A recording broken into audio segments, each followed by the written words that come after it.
Big week this week, Josh, Edinburgh Derby. What do you think? City's going to be buzzing. Everyone's going to be looking forward to it. Exactly. Hopefully Hibs come back with the right result. Well, that's the main thing, yeah. Once we win, that's the main thing. Right, so Josh, you want to go and watch some of my Edinburgh Derby goals. Hopefully you'll get in the future as well.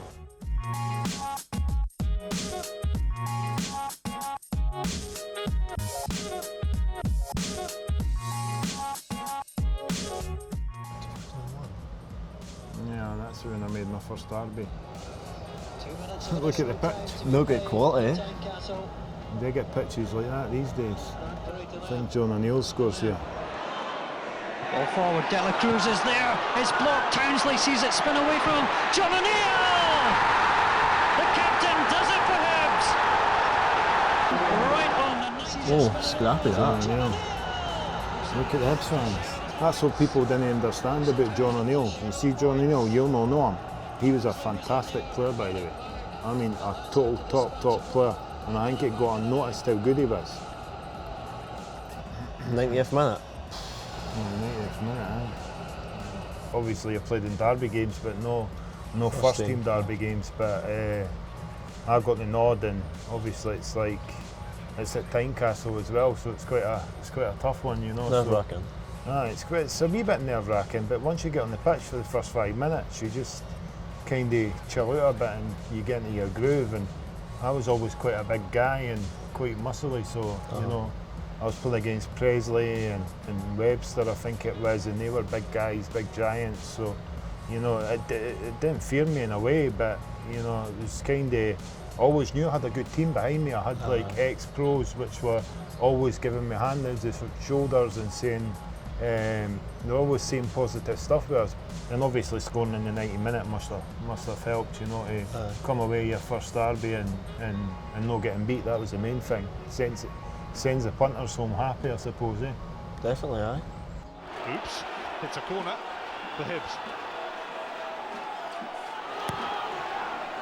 And it goes. Oh, and Hibs get off to a flyer. Garry O'Connor. Haircut, man. That haircut was a dare, by the way. That haircut was a dare what I lost, so the dare was that I had to get a skinhead before the derby game. My hair was like impure, it was like curtains as well. And it was a dare, so I had to... Who's flicked that one? I'm not sure who it was, if it was Scotty or Deeks, who had to give me like I played nothing all over. It was horrendous. Is that for 1-0? That was 1-0 to us, aye. Is that like first half or? It was like, I think it was only about 7 minutes in.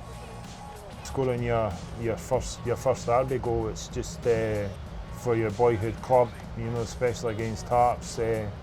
Not the best of results, but you know, obviously it's just it's one of the ones that gives you, you know, goosebumps, and you know, you want to go on and continue that and strive to be better. Bobby Williamson told me in his office on the Monday and says, by the way, he says, I thought you were outstanding in the game. And Bobby wasn't one of the kind of people who used to do that. You know, he wouldn't pull people in his office for a reason. I must have done well in that game. Just seeing, obviously, scoring derby goals at Easter Road, it just makes you think. Obviously, I'm a boyhood Hibs fan. Just makes me think how much I really want to do it and replicate his footsteps in that way. This is a good one, this one. I come on as a sub in this game. Really? Yeah.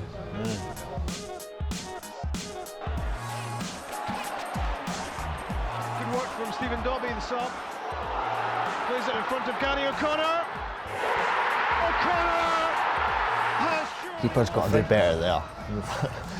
His front post. I think You've got your hair back. that's the 91st minute.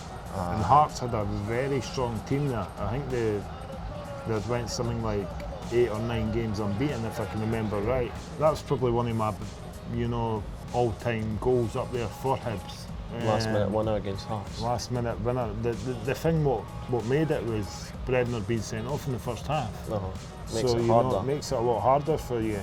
And obviously to score and see the fans going to be happy straight with the last kick of the ball, basically. I bet the changing room was bouncing. Changing room, I'm not telling you what was going on there. I still get people speaking to me in the street now, and you know, certainly you'll probably get people speaking to you as well. That sticks in a lot of people's mind, that goal, because basically we were down to 10 men, we were up against it. Hearts were on a great run. They thought they were coming to Easter Road to actually come and, you know, give us a hiding basically. If you can keep it 0-0 as long as you can, and you get like that little half a chance, you've always got a chance of just sticking it away. I managed to do that, so you know, it's just one of the things. So this is watch this, he just whips it. Riordan, shaping for the shot! It's a cracker! Cuts it inside, boom. Sonny's a weak foot as well. No, it's not, it's his good foot. Deek's not left-footed. You see that? You see how me and Deeks played as strikers, as we played together, like as strikers, right? I always knew Deek would be on my right-hand side. Right-hand side, yeah. So I always knew he would never ever be over that side of the pitch. So we had, because we grew up from such a young age, see where I passed it out to him? You knew he was there already. I knew he was there already. And you knew he's got that strike. And he was that greedy as well, that you always knew you weren't going to get a pass back unless it hit off the keeper and you were getting a tap in. Well, when he does that, we always had a motto, you know, in a derby game, especially against Hearts and against Rangers, we'd always concede penalties against them. Always concede penalties against them, and it was, you know, even the manager said it before he went out. He'd say, "I guarantee they're going to concede a penalty here," and it was always Gary Caldwell.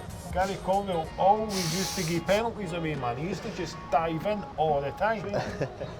Gary Caldwell and Deeks used to be on the same team, right? nail each other. We would be doing like a possession drill where we'd be playing games, right? And they're on the same team, and they're actually fighting on the same team. And I'm like, what the hell's going on here? And Tony Mowbray used to pull me aside and say, guys, Sort this out. Sort this out, they're on the same team. I said, I'm not the gaffer here, Tony. Come on, get honestly. And then you've got them, and they're actually, you're doing a bit shaping the games the next game day, right? And they're karate chopping each other with studs on. And you're like, what's going on here? It's just madness. With a Tynecastle. Yeah, I think I scored the first goal here. Right through Craig Gordon's legs. Now that's the second one. Dean Shiels. Dean Shiels, Was that the winner? There you are. Mm-hmm. There was a good photo of that in East Mains. Remember when me and Dean Shiels were like sliding down on the ground? Tony Mowbray got that. I'm not sure, I think it was like on the Tuesday, he got that plastered on the wall. Got a painter in to like design it. But I scored the first goal in that game straight after half time, and then obviously Dean scored the second goal. With the fans going mental. It's the winner. You see when you Especially score at Tynecastle. See when you score at that end, you just lose control. You just go crazy. You just lose control. So we were right at the corner flag next to the Hearts. They've been chucking stuff at you, man, as well, eh? I got hit on the head with a bottle of vodka. I was like, what the? I'm surprised they even knocked me out. If I can remember right, the changing room in Hearts was absolutely tiny. It was totsy. And what they used to do, right? They used to put the aircon on, but they used to put it hot as anything. We're sweating like mad. And Tony says, they've put that heating on because they're know what's going on. They're worried. Allen gets it back, whips the ball into the penalty area. Boyle, what a finish from Martin Boyle! Hibs take the lead in the Edinburgh Derby after 5 minutes. And that was all down to the tenacity of Scott Allen. Good finish, wasn't it? That's a decent finish, yeah. That's where I kind of like look at you and Boiler is like, pace-wise, is that you're a similar player to Martin to what you are as me. You know what I mean? I get that, yeah. Pressure from Allen, Boyle is through. Chance for Martin Boyle, what can he do? Can he finish? He can, and Hibs have a second, and it's Boyle again! Your game is like kind of like Martin Boyle's. It's none at all like mine. And there's a lot of people that say that your game's like mine, but it's not. It's none at all like mine. Me and the boys training yesterday, we're all going to the game and we're all buzzing for it. Look at Paul McGinn yesterday, made his debut. He'll be buzzing for the derby now as well. You've got obviously, McGuinness who's doing well. You know, so it's Nizzy that played for Scotland, got his first start. you've Well, got he'll be high in confidence as well. Nisbet's got a goal in him, you know, so it always comes down to that first 15-20 minutes in the derby game. You're always going to have patches in the derby game where it's going to be scrappy. And these scrappy patches in the derby game, you've got to win them. If you didn't win them, you're going to end up going a goal down, or You have to come up with something magical, which we've got in our squad.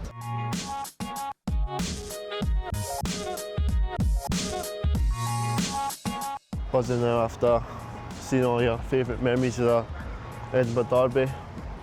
Now it's all up to Sunday. Hopefully Hibs can bring up the right result.